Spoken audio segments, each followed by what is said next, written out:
नमस्कार मित्रांनो, तर आज आपण लाडका भाऊ या योजनेबद्दल संपूर्ण माहिती GRद्वारे समजून घेऊया. तर व्हिडिओ शेवटपर्यंत नक्की बघा आणि हा अर्ज कसा करायचा, याच्या अटी काय, याबद्दल आपण संपूर्ण हा व्हिडिओ बनवलेला आहे. तर व्हिडिओ शेवटपर्यंत नक्की बघा. तर आपण सगळ्यात पहिले राज्यामध्ये युवक वर्ग आपले शिक्षण पूर्ण करून दरवर्षी मोठ्या संख्येने नोकरी आणि व्यवसाय यांच्या शोधात घराबाहेर पडतो. बहुतांश युवकांना व्यवसाय नोकरीसंबंधी अनुभव नसल्यामुळे व्यवसाय सुरू करणे अथवा नोकरी प्राप्त करण्यामध्ये अडचणींना सामोरे जावे लागते. या समस्येमुळे युवक वर्गामध्ये बेरोजगारीचे प्रमाण अडचणीत येत आहे. विशेषतः यामध्ये 12वी पास, विविध ट्रेडमधील ITI पदवीधारक, पदवी आणि प्रत्युत्तर युवकांचा समावेश आहे. सद्यस्थितीत राज्यातील अनेक उद्योग क्षेत्रात मोठ्या प्रमाणावर रोजगाराची संधी उपलब्ध असली तरी उद्योग व बेरोजगार युवक यांना साधारण दुवांचा अभाव असल्याकारणाने युवकांना शिक्षणानंतर अनुभव अभावी पूर्णपणे रोजगार मिळणे कठीण होत असल्याचे निदर्शनात येत आहेत.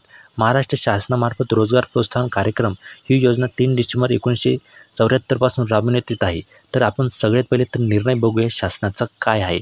तर राज्यातील युवकांना त्यांच्या शिक्षणानंतर प्रत्यक्ष कामाचे प्रशिक्षण देऊन त्यांना नोकरी मिळवण्यासाठी एम्प्लॉयबिलिटी वाढवण्यासाठी मुख्यमंत्री युवा कार्य प्रशिक्षण योजना ही 2024-25 या आर्थिक वर्षापासून सुरू करण्यात मान्यता दिलेली आहे. तर हा अर्ज कोण करू शकतो, तर हा अर्ज कसा करायचा तर आता आपण बघूया. या उपकारांतर्गत या योजनेकरता विभागाच्या संकेतस्थळावर आवश्यक सुविधा उपलब्ध करून देण्यात आलेली आहे. योजनेचे कामकाज उदाहरणार्थ उमेदवारांची नोंदणी, आस्थापनांची नोंदणी, कार्यप्रशिक्षण व्यवसाय नोंदणी, उपस्थिती नोंदविणे, विद्यावेतन अदा करणे, प्रशिक्षण रुजू व समाप्त अहवाल, अनुभवी प्रमाणपत्र इत्यादी बाबी ऑनलाईन पद्धतीने करण्यात येतील. यासाठी आवश्यक सुविधा निर्माण करण्याची जबाबदारी आयुक्त कौशल्य विभाग, रोजगार व उद्योजकता यांची राहील. 12वी ITI पदविका व पदव्युत्तर शिक्षण पात्रता धारण केलेले रोजगार इच्छुक उमेदवार ऑनलाईन नोंदणी करतील. लघु आणि मध्यम व मोठे उद्योग, स्टार्टअप, सहकारी संस्था, शासकीय, निमशासकीय आस्थापना, महामंडळ, सामाजिक संस्था आणि विविध आस्थापना इत्यादी यांना आवश्यक असलेल्या मनुष्यबळाची मागणी विभागाच्या संकेतस्थळावर ऑनलाईन पद्धतीने नोंदवतील. किमान 20 रोजगार देणाऱ्या आस्थापना व कार्यप्रशिक्षणासाठी सहभागी होण्यासाठी पात्र असतील. या उद्योजकांमध्ये सध्याच्या मनुष्यबळावर आधारित सुमारे 10 लाख कार्यप्रशिक्षणाच्या संधी प्रत्येक आर्थिक वर्षात या योजनेच्या माध्यमातून उपलब्ध होतील. या योजनेअंतर्गत पात्र उद्योजक यांची यादी परिशिष्ट अ मध्ये नमूद केलेली आहे. तर या योजनेकरिता उमेदवाराची पात्रता काय असेल ती खालीलप्रमाणे आपण बघूयात. तर उमेदवारांचे वय किमान 18 ते 35 वर्ष असावे. उमेदवाराने किमान शैक्षणिक पात्रता 12वी ITI किंवा पदवी किंवा पदव्युत्तर असावे. मात्र शिक्षण चालू असलेल्या उमेदवारांना या योजनेचा सहभाग मिळणार नाही. तर उमेदवार हा महाराष्ट्राचा आदिवासी असला पाहिजे. उमेदवाराची आधार नोंदणी असावी.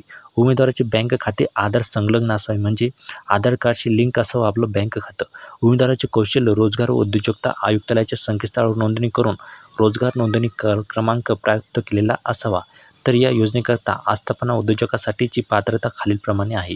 तर उद्योग महाराष्ट्र राज्यात कार्यरत असावा. उद्योजकाने कौशल्य रोजगार उद्योजकता व नाविन्यता विभागाच्या संकेतस्थळावर नोंदणी केलेली असावी. उद्योजकाची स्थापना किमान 3 वर्षे पूर्वीची असावी. या योजनेअंतर्गत राज्यातील उद्योजकांमध्ये रोजगार उपलब्ध करून देण्यासाठी खालीलप्रमाणे प्रशिक्षण कार्यक्रम राबवला जाईल. तर या योजनेत सहभागी होण्यासाठी उमेदवाराने कौशल्य रोजगार उद्योजकता व नाविन्यता विभागाच्या योजनेच्या संकेतस्थळावर जाऊन नोंदणी केलेली आवश्यक असावे. प्रशिक्षण पूर्ण केलेल्या उमेदवारांना संबंधित आस्थापनेकडून प्रशिक्षण यशस्वीरित्या पूर्ण केल्याचे विविध नमुन्यात प्रमाण केलेले आहे. तर मित्रांनो, आपण हा संपूर्ण PDF डाउनलोड करू शकता त्यांच्या संकेतस्थळावर जाऊन. तर आपल्याला संकेतस्थळावर जाण्यासाठी पहिले GR सर्च करायचं आणि महाराष्ट्र शासनाच्या ऑफिशियल वेबसाईटवर जाऊन ही PDF आपण डाउनलोड करू शकता.